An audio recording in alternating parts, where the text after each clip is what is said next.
সন্ধ্যার শুভেচ্ছা ও ভালোবাসা জানাই সকলকে। আশা করি সকলেই খুব ভালো আছো। আমিও খুব ভালো আছি, তাই একটু বেরিয়ে পড়লাম ঠাকুর দেখার উদ্দেশ্যে। এই মণ্ডপের থিম হচ্ছে বায়োস্কোপ। যত রকম পুরনো সিনেমা আছে, আর্টিস্ট আছে, সবাইকে কিন্তু এখানে তুলে ধরা হয়েছে ছবির মাধ্যমে। আর এই হলো ভেতরের প্রতিমা। সবাই বলছে সপ্তমী থেকেই নাকি খুব মুষলধারে বৃষ্টি হবে, তাই বেরিয়ে পড়লাম চতুর্থ দিনে একটু প্যান্ডেল দেখতে। তো এখানে কিন্তু আজকে আমরা চলে এসেছি হরিদেবপুর। তো হরিদেবপুরে 3টে ক্লাব আছে, 3টে ক্লাবই দারুণ প্যান্ডেল করে। তো এটা হচ্ছে 41 পল্লী। তো তোমাদের কেমন লাগছে মণ্ডপটা অবশ্যই কমেন্টে জানিও। এখানে দেখতেই পাচ্ছ জলের ড্রাম, প্লাস্টিক ইউজ করে কত সুন্দর রোবট দেখানো হয়েছে। তো চলো, এদের থিমটা কিন্তু খুবই সুন্দর। পুরো মণ্ডপটা দেখতে থাকো। তবে যতটা ভেবেছিলাম যে ভিড় হবে না, ভালোই কিন্তু ভিড় হয়েছে।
প্লাস্টিক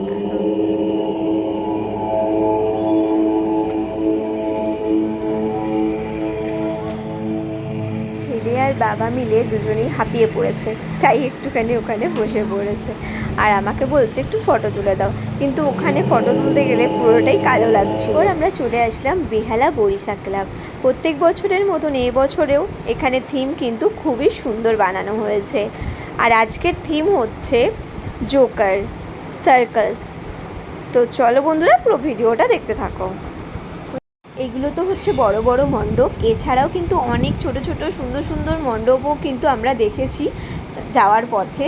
সেগুলো আর সেইভাবে আর ভিডিও করা হয়নি। আর যে মণ্ডপগুলোতে অতিরিক্ত ভিড় ছিল সেই মণ্ডপগুলো আমরা আর ভিডিও করে উঠতে পারিনি ঠেলাঠেলির কারণের জন্য। তো যেটা পেরেছি তোমাদের সাথে শেয়ার করলাম। আর যে ভিডিওটা এই পর্যন্তই বন্ধুরা, বেশি লম্বা করলাম না। কেমন লাগলো অবশ্যই জানিও। চলো বন্ধুরা, আবারও চলে আসবো কালকের ভিডিও নিয়ে। আবার কোথায় কোথায় আমরা ঠাকুর দেখতে গেলাম, আর হ্যাঁ, তোমরা কোথায় কোথায় ঠাকুর দেখলে, কি মজা করলে এবং কী কী খেলে অবশ্যই জানিও কিন্তু।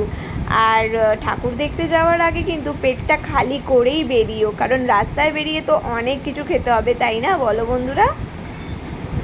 আর এই হচ্ছে দেখো ছোট ছোট জোকার, যারা কিন্তু সব বাচ্চাদের দেখে হাই করছে। আমার ছেলে এখান থেকে হাই করছিল বলে ওরাও ওখান থেকে হাই করছে।